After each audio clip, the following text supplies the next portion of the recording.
Bismillahirrahmanirrahim. Assalamualaikum warahmatullahi wabarakatuh. Boleh dengar tak suara teacher?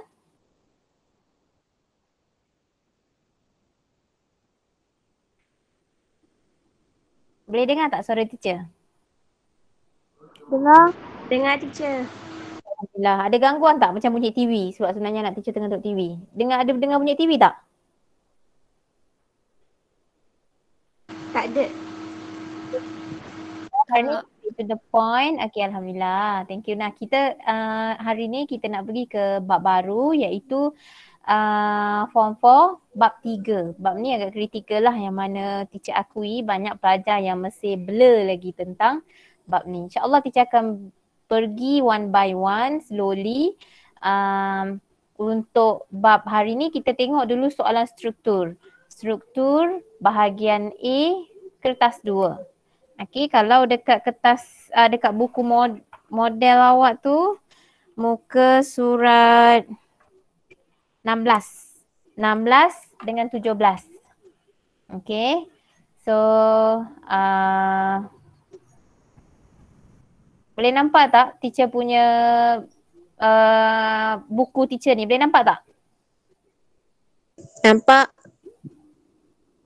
Boleh. Okay, Alhamdulillah. So kita tengok straight to the point, kita terus tengok dekat soalan 1. Okay, bila kita pergi ke bab 3 ni, kita perlu tahu hakikat dalam chemistry ni. Kita akan berkenalan dengan heartbeat, jantung kepada chemistry iaitu mol. Mol, M-O-L. Apa itu mol? Mol itu adalah unit ataupun pertukaran. Kalau kita kata Malaysia, dia punya jantung dia adalah ringgit. Kalau ringgit jatuh, Malaysia pun akan jatuh. Okay, ringgit. Mesti tahu ringgit. Bila kita bawa duit ringgit, kita nak pergi ke Dubai, kita kena exchange. Kita kena tukar ringgit tu nilai dia kepada dirham. Contoh dia kalau kita pergi ke Eropah, kita kena tukar jadi euro. So dalam bahan kimia, terutama bila dia melibatkan pengiraan atom. Atom ni sangat kecil.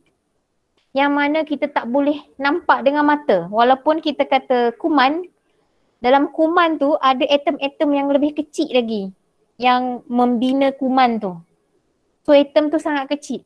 Kalau kita kata pen ni pun, satu pen ni ada berjuta-juta, bertrilion atom dalam dia. Okay, so bila kita nak cerita tentang atom, bahan yang terlalu kecil, kita gunakan unit yang berbeza. Kita tak pakai unit macam jisim, kita tak pakai unit macam isi padu, kita tak pakai unit macam tinggi, kita tak pakai unit macam ketumpatan, tak. Sebab atom ni dia terlalu kecil, kena ambil lagi satu unit yang kita panggil sebagai mol. Okay, dan mol ini, nak kira mol ni dia bukan satu cara je, dia tak boleh satu cara sebab atom ni dia exist at 3 states. Atom ni dia kadang-kadang dia wujud dalam keadaan 3 keadaan. Kadang-kadang pepejal, kadang cecair, kadang gas. Dan atom ni pula tengok dia punya kombinasi. Kalau di antara atom dengan atom saja, itu nama dia unsur. Okey. Atom pun bila dia dah mendermakan elektron atau dia menerima elektron, itu nama dia dah bukan atom, nama dah ion pula. Kalau dia bergabung dengan atom-atom lain, dah nama dia bukan atom, dia molekul pula. Nampak? So dia dah melibatkan banyak faktor dia punya kewujudan atom tu. Banyak jenis, banyak keadaan. So disebabkan itulah ada beberapa rumus yang perlu kita tahu, formula yang perlu kita tahu untuk kita mengira bilangan mol ataupun number of mol bergantung kepada kewujudan dia tu apa. Okay, itu mukadimah dia tentang bab 3 ni. Okay, sekarang ni dalam kita nak kira mol, dalam mana kita nak menghitung bilangan atom-atom yang kecil ni, kita memerlukan satu unsur yang digunakan sebagai piawai atau kita kata standard untuk dibandingkan. untuk dibandingkan dengan yang lain-lain. Sebab setakat ni, teacher bukan kata tak ada alat pengukur setakat ni. Setakat tahun 2021 tak ada penimbang. Tak ada penimbang ataupun tak ada instrumen alatan yang boleh kita letak dia tit. Dia kata contoh, dia kata ada 0.003 mol air. Contoh, tak ada. Okay, tak ada lagi alat yang boleh automatik menimbang mol. Sekejap tak boleh ke? Okay, so bila kita tak ada alat spesifik, kita gunakan relative atomic mass atau RAM ataupun kita kata sebagai JAR, Jisim Atom Relative.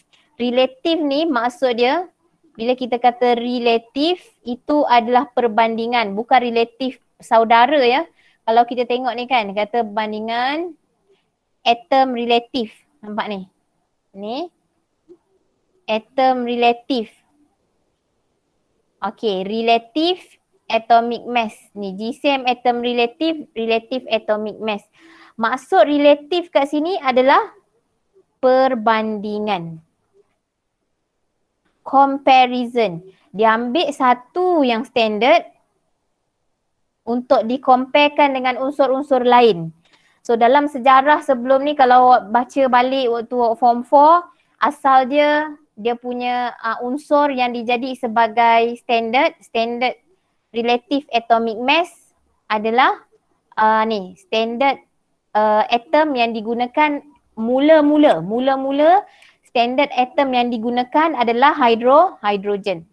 Tapi pada satu ketika saintis kata tukar, tak boleh. Kenapa tak boleh? Paling mudah awak ingat sebab hidrogen wujud dalam keadaan gas pada suhu bilik.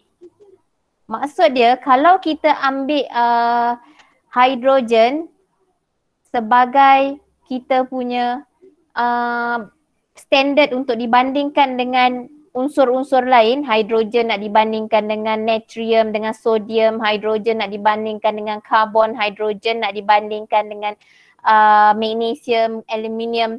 Masalah kita hidrogen ni dekat suhu bilik dia gas. Bila kita nak letak, kita nak banding, nak letakkan dia, nak nampakkan dia, tak boleh sebab hidrogen ni dalam keadaan gas. So kalau dah terlepas kita tak nampak.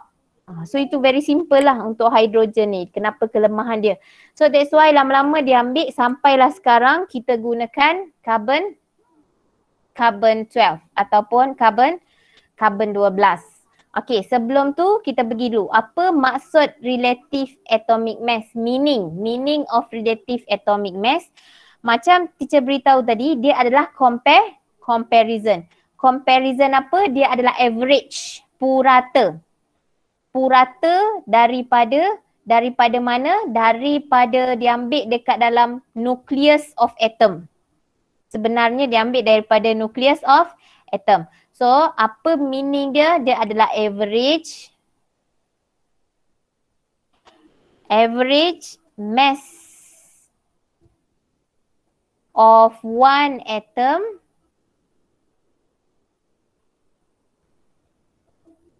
of the element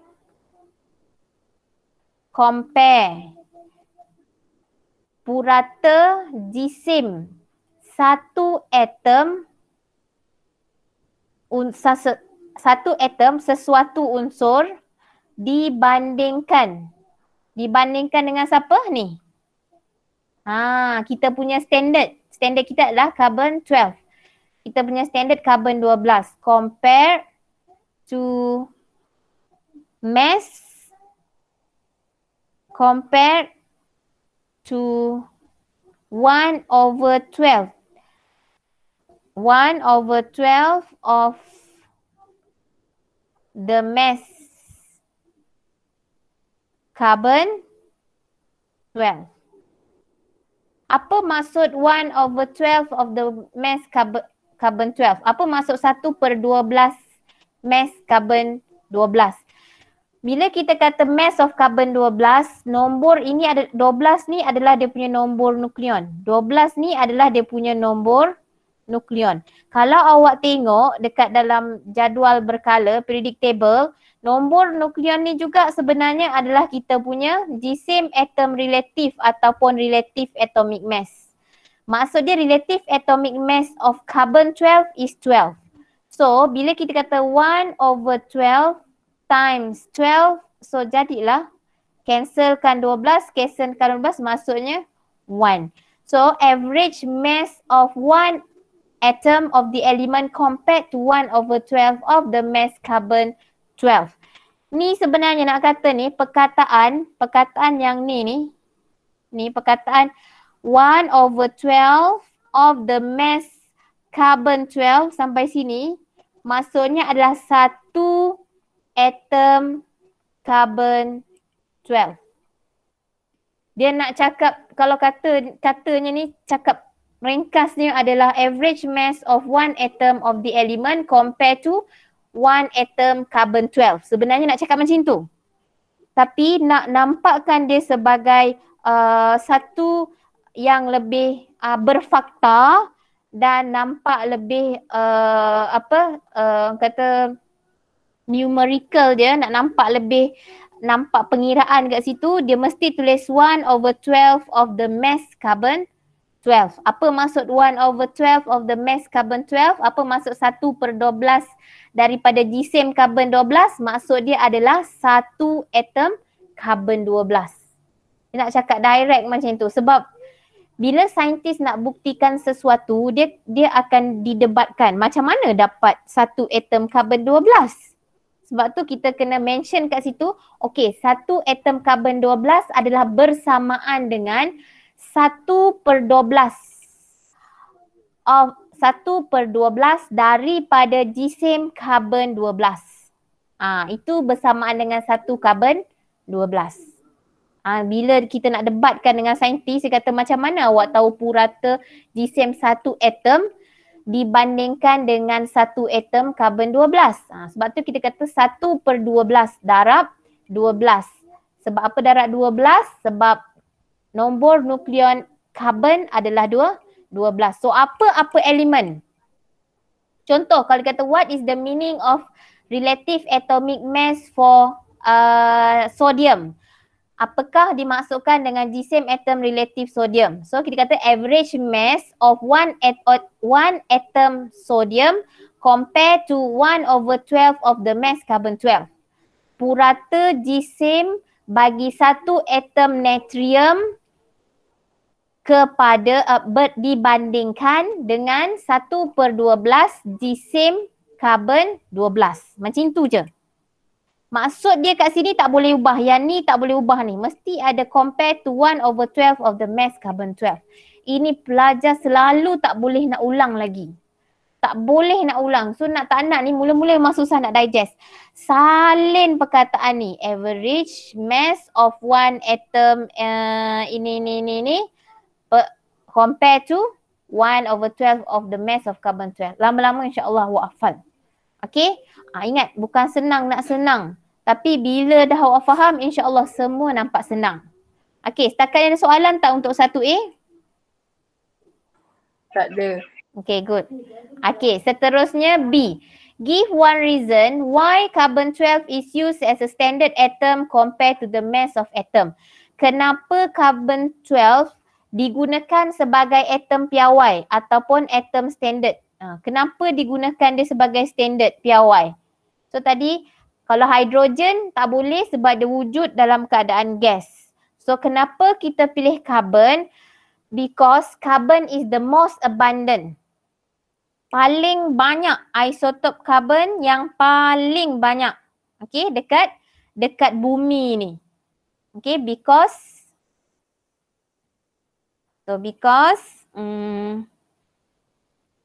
carbon 12 is the most abundant. Lambakan. Bila kita kata tentang carbon 12 ni dan carbon 14, carbon isotop ni dekat dalam badan kita banyak. Dan badan kita ni banyak karbon. Kenapa banyak karbon? Sebab kita benda hidup. Benda hidup ni organic compound banyak karbon. Organik kan kita belajar sebatian organik ada alkane, alkohol, ada ester, ada oil, fat. So kat dalam badan kita fat ni dia contains carbon. Badan kita sendiri ni melambak karbon. Dekat kayu ada karbon, semua merata-rata mesti ada karbon. So bila tengok macam ni banyaknya karbon, saintis cek bahan ni ada karbon, bahan ni ada karbon ni melambak-lambak. So dia kata okey, maksud dia karbon lah paling sesuai digunakan sebagai piawai. Sebab carbon 12 is the most abundant carbon isotope. Okay. Carbon isotope ada dua. Okay, carbon ada dua isotope. Iaitu pertama carbon 12, lagi satu carbon 14. Kenapa ambil carbon 12? Kenapa tak ambil carbon 14? Kita ambil carbon 12, saintis ambil carbon 12 sebagai piawai. Ini sebagai piawai ataupun standard, the standard atom to compare with other element kerana the abundance of carbon 12 ni dia 90 something percent compare to carbon 14. Carbon 14 ni sangat sedikit. Maksud dia kat badan kita dekat kayu banyak ni adalah carbon 12. So that's why dia pilih carbon 12 sebagai standard element to compare the mass of atom untuk membandingkan GSM atom. So dalam bahasa Melayu dia carbon 12 adalah isotop yang paling banyak wujud di yang mempunyai most abundant lambakan carbon isotop berbanding dengan carbon 14. Okay. Untuk C, based on diagram 3, state the relative atomic mass for atom X. Nampak? Kalau kita tengok dekat ni, sini ni, dia tanya atom X ada berapa. So sekarang ni tengok atom X ada satu. So buat atom X is equal to, nampak ni? Nampak kan dia seimbang sama kan? Kenapa teacher kata dia equal? Sebab penimbang kita kata dacing ni, penimbang ni sama aras, maksudnya dia balance. So sebab tu kita kata sama dengan ada apa ni C12. C12 ni maksud dia carbon 12 lah, carbon 12. Ada berapa ketul carbon 12? Ada 2. So kat sini sama dengan 2 carbon 12. So macam mana kita nak tahu dia punya relative atomic mass atau GSM atom relative bagi atom X? Sama dengan 2. Berapa berat carbon 12 tadi? Untuk mass of carbon 12 adalah 12. Nampak ni? Kan dia 12 kan? Mass dia adalah 12. So darabkan dengan 12. So bersamaan dengan 24. Teacher ulang balik. Atom X ni ada satu atom X sama dengan, macam mana kita tahu, teacher tahu kata sama dengan sebab balance ni sama. So kita kata satu atom X sama dengan 2 carbon 12. So carbon 12 ni carbon 12 ni berapa dia punya GSM atom relative atau relative atomic mass dia? 12. Macam mana teacher? Good. Macam mana kita tahu 12? Sebab 12 ni adalah dia punya nombor nukleon ataupun dia punya JAR atau relative atomic mass. Okay, so sebab tu 2 darab 12 dapat 24. Apa yang awak kena take note kat sini? Teacher nampak dekat latihan pengesanan ada lagi yang silap. Untuk relative, teacher ulang balik. Bila ada perkataan relative atomic mass ataupun relative molecular mass, relative formula mass, relative. Geram juga. Relative. Bila ada perkataan relative, dia tak ada unit sayang. Tak ada unit. So maksud dia 24 je lah teacher. Yes, of course. This is the correct one. Kalau dia tanya calculate the relative molecular mass for the substance P. Hitung GSM molecule relative bagi bahan P. So bila ada perkataan relatif, sayang-sayang semua, relatif tak ada unit sebab kita bandingkan dia. Yang ada unit itu bila GC molar. Okay. Kalau dia tanya GC molar atau molar mass, GC molar atau molar mass, yes. Ada unit. GC molar atau molar mass ada unit. Apa unit dia? G mol negatif 1. Kalau relative atomic mass, apa unit dia? Cuba Tak ada jawab. unit. Tak ada unit. Kalau relatif dia cuma banding je. So bila banding je dia tak ada unit. Okay. So insyaAllah jelas. Kita tengok pula dekat D. Kalau ada soalan terus on mic interrupt je. In an experiment, okay, bila soalan macam ni jangan gelabah. Please jangan gelabah. Sebab kan awak gelabah sebab apa? Tidak, awak kata aku dah tak tahu X ni apa, benda tu elemen apa, tiba-tiba nak kena buat chemical equation. Melampau kan? Jangan gelabah. Ambil information dia sikit-sikit. So kalau D in an experiment, X react with chlorine, produce a compound XCl2. Dia dah beritahu X bertindak balas dengan klorin menghasilkan XCl2. So just relax, cool. Just awak transferkan information yang tuliskan kat sini. Contoh dia beritahu X. Maksud react ni dalam chemical equation simbol dia adalah plus. Okay, contoh kalau kita kata sodium react with water. So maksud dia sodium plus water, Na plus H2O. Reacts ni bertindak balas ni maksud dia tambah. So X tambah chlorine. Bahan yang kedua adalah chlorine. This one you have to take note. Chlorine awak kena take note. Chlorine adalah kumpulan 17. Kalau kumpulan 17 group 17 exists as apa dia? Diatomic. Good. Diatomic molecule. Ingat group 17. Bila kita kata chlorine ke, react with bromine ke, react with iodine ke, ingat physics, chemistry, biology is awesome. Kumpulan 17 ni. Kumpulan 17 ni dia sangat glamour dan lagi satu dia punya yang kita rasa macam dia punya apa mencabar dia kumpulan 17 ni, dia tak beritahu karakter dia tak ada bagi hint yang chlorine tu Cl2 dalam keadaan gas ke dalam keadaan cecair ke, tak ada hint. Awak kena tahu sendiri. Untuk grup 17 kita ulang balik, grup 17 ataupun kumpulan 17 we call it as halogen. Apa syarat-syarat halogen, dekat mana dia berada, dengan siapa dia bertindak balas.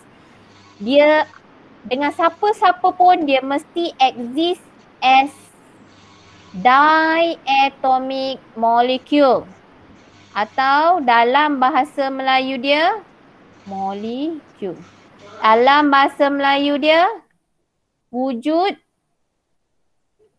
sebagai molekul dwi atom. Bila kita kata dwi atom, maksud dia kalau Cl, Cl2. Kalau I2. Kalau Br, Br2. Kalau F, F2. Dia mesti berdua. Okay, kalau dia tak dengan diri sendiri, dia akan dengan HCl. Kalau dia ataupun dia dengan dengan NaCl. Contoh, dia mesti berdua. So, lagi satu group 17 ni, contoh dia. Kena ingat susunan daripada atas ke bawah when we going down group 17. Bila kita menurun kumpulan 17, kena ingat. Ingat teacher kata, fizik, tak nak lah. Fizik, chemistry, biology is awesome. Okay, so fizik ni maksud dia fluorine, chlorine, bromine, iodine, S13. So these 5 types of elements in group 17, 5 unsur dalam kumpulan 17 ni dia mesti wujud sebagai molekul duatom. Bila dia kata react dengan klorin je, automatik klorin tu adalah Cl2. Tak boleh Cl saja. Okay, tapi kalau X sebab dia logam, logam dia stabil, dia boleh dalam keadaan solid, so dia dalam wujud dalam keadaan atom saja. Contoh Na, tak ada Na2. Kenapa tak ada Na2 teacher? Sebab Na ni dia boleh, dia dalam keadaan subilik dia wujud dalam pepejal yang atom. Dia tak perlu wujud dalam keadaan molekul. So kalau contoh dia natrium atau sodium Na, magnesium Mg, aluminium Al, dia boleh wujud sebagai atom saja. Dia bukan duatom. Yang duatom ni hanya untuk kumpulan halogen. Sebab itulah Al tak ada pula kita kata Al2 tambah oksigen. Tak ada. Al dia memang Al saja. Kalau magnesium dia Mg saja.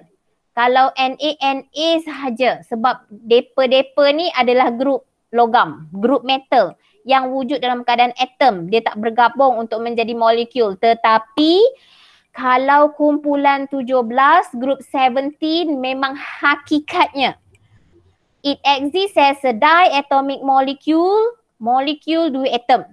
So kalau kita kata klorin dia mesti Cl2, bromine dia mesti Br2, iodine mesti I2. Okay, jelas ke tak jelas ni? Boleh tak boleh ni? Jelas. Okay, good. So sekarang ni kita tengok sambung balik. Sebab tu bila kita tengok dekat sini X tambah dengan klorin dia Cl2. Menghasilkan compound yang XCl2. So salin je lah. So tengok balance tak? X ada 1, Cl2 ada 2, Cl ada 2, Cl pun ada 2. So XCl2. So dah balance. Selesai. Macam tu je. Tak susah pun. Okay. So next interpret. Interpret ni tafsirkan atau bacakan. Okay. Tafsirkan. Contoh teacher buat macam ni. Okay. Cuba tafsirkan apa yang teacher tulis ni.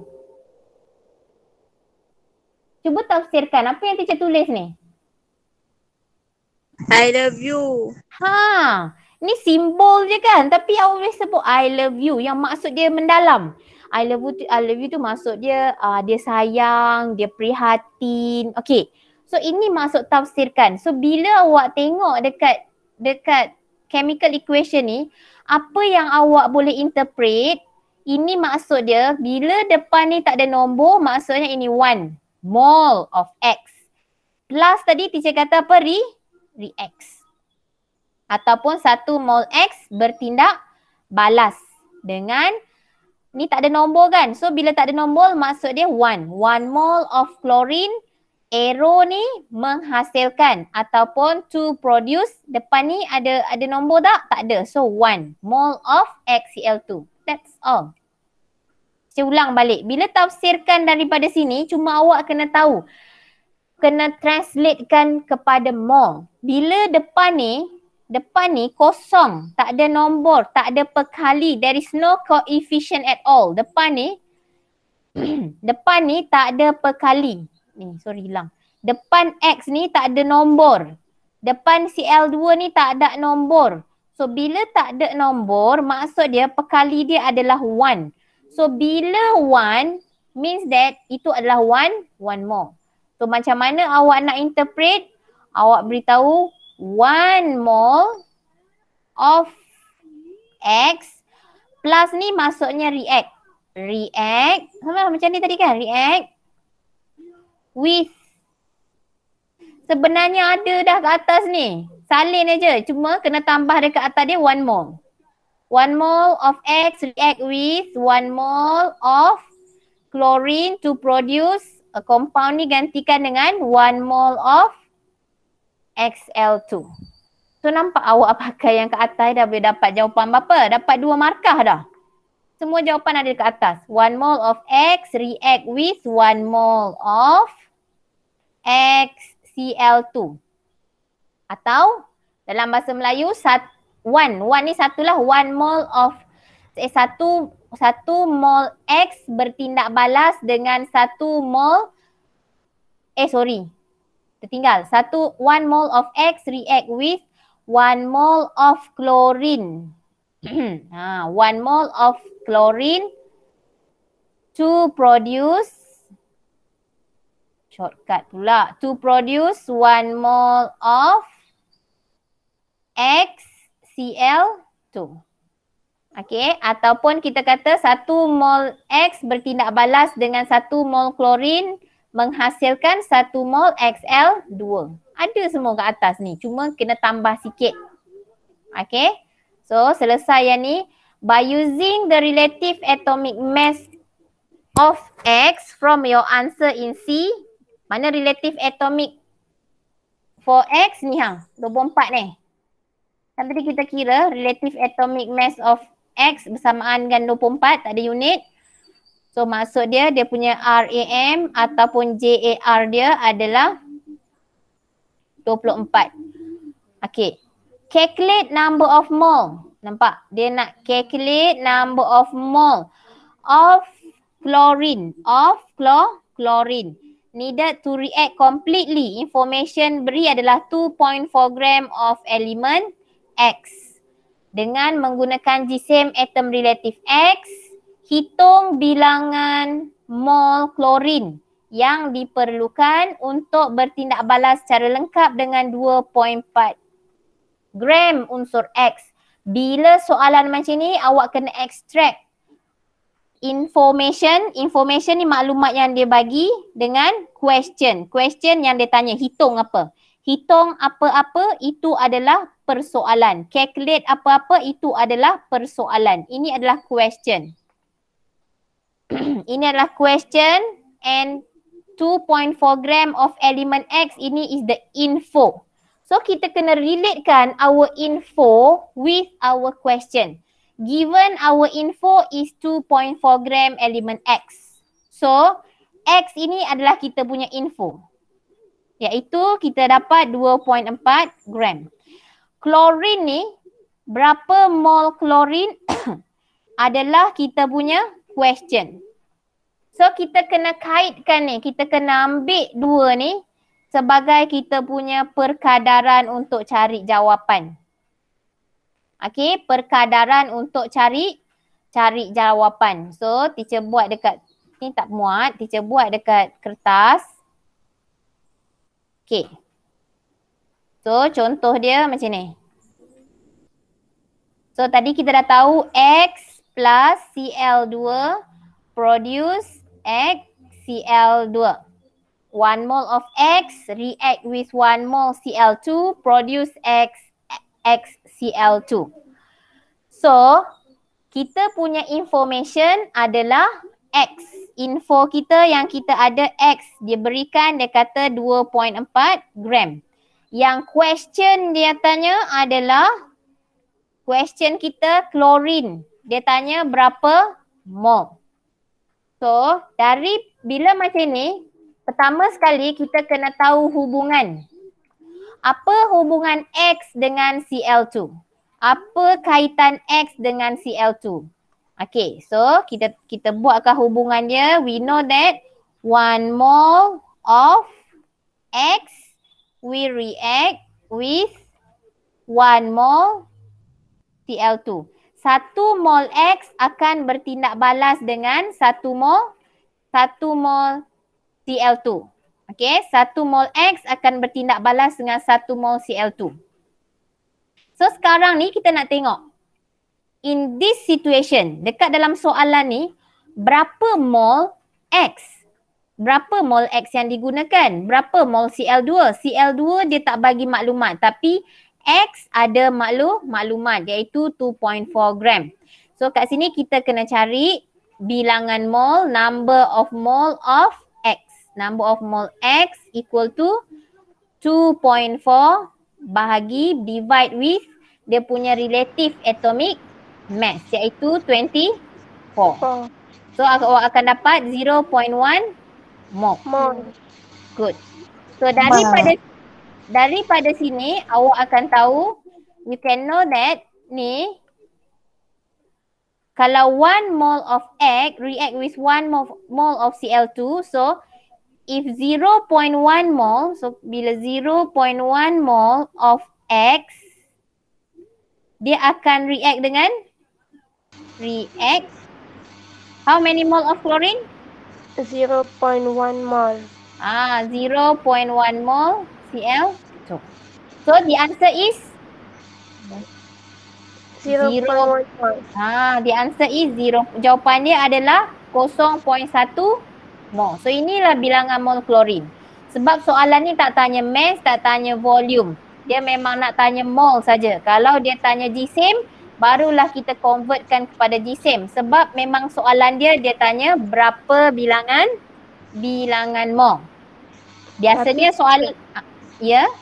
Teacher buat 1 mol ke teacher? Teacher buat 1 mol mana? Dekat tulisannya. Teacher tak nampak ni sebab ada kat presenter kan dia ada, sekejap teacher alihkan sekejap. Dia ada apa tu? Meet Google. Jadi teacher tak nampak. Teacher main tulis. Thank you. Beritahu teacher. Sekejap Yes, teacher buat 1. 0.1. 0.1 dia tertinggal. Ni 0.1. Tadi dekat sini dia duk tulis yang meetgoogle.com is sharing a video, stop sharing kan. So teacher kena alihkan dulu. So teacher tak nampak sebab dah bawah sekali. So 0.1 mole of X react, dia tak tertulis. React with ataupun bertindak balas dengan 0.1 mole of Cl2. Okay. So yang ini selesai. Ya. Puan Umaima tahun lepas cakap boleh gunakan simbol nisbah. Boleh juga, betul-betul. Boleh juga. Kalau maksud dia awak buat macam ni. Boleh, betul. Kalau awak buat simbol nisbah, maksud dia awak buat 1 mol X.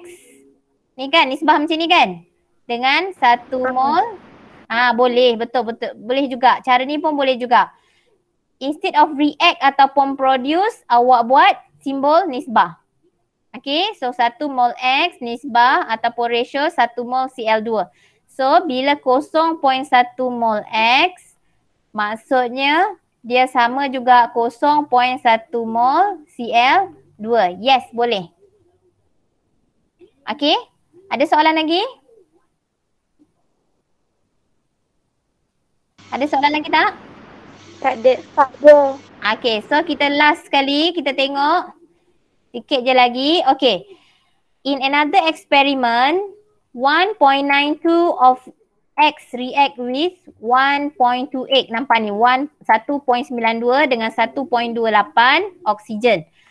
Complete the table below to determine the empirical formula of oxide X. So bila nak cari empirical formula, buat jadual. Kalau English EMNR.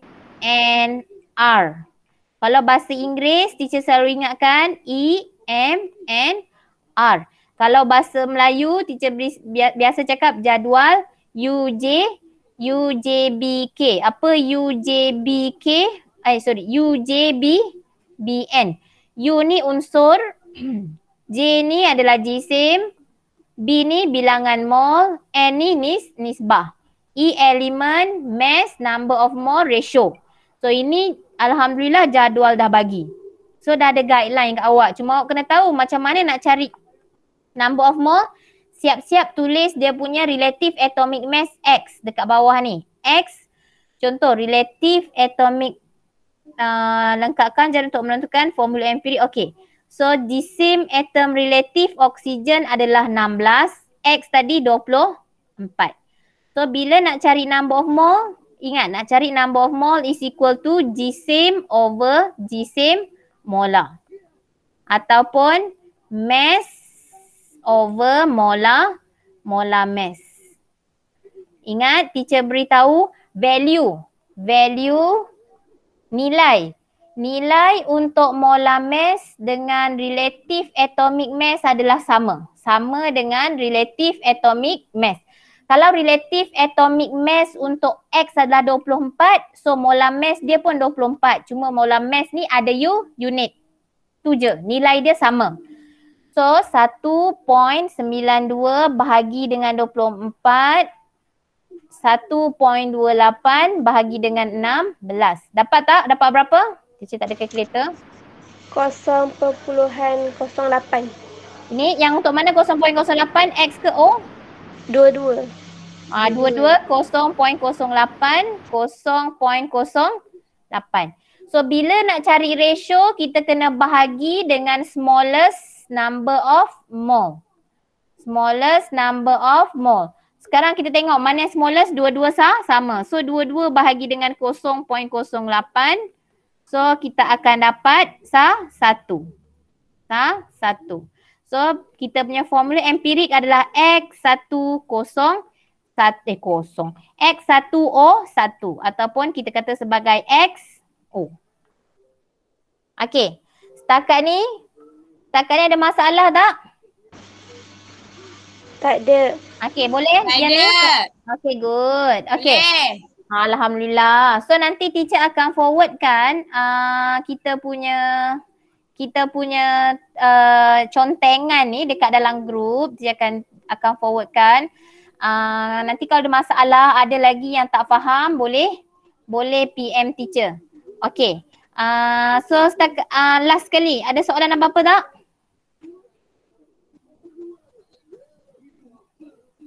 Ada soalan apa-apa? Okay, Alhamdulillah. Okay, itu saja untuk hari ini. Thank you girls for joining my class. Alhamdulillah ramai. Ada dalam 14 orang. Alhamdulillah, semoga istiqomah awak semua calon-calon dapat A+ Chemistry 2021. Okay, that's all for today. Amin. That's all for today. Okay, take care. Stay safe. Assalamualaikum. InsyaAllah jumpa esok. Esok kita bincang soalan nombor 2. Okay, thank you. Sorry. Thank you, teacher. Thank you, Kalida. Thank you, Lena. Thank you, everyone. Okay, Assalamualaikum. Okay, thank you.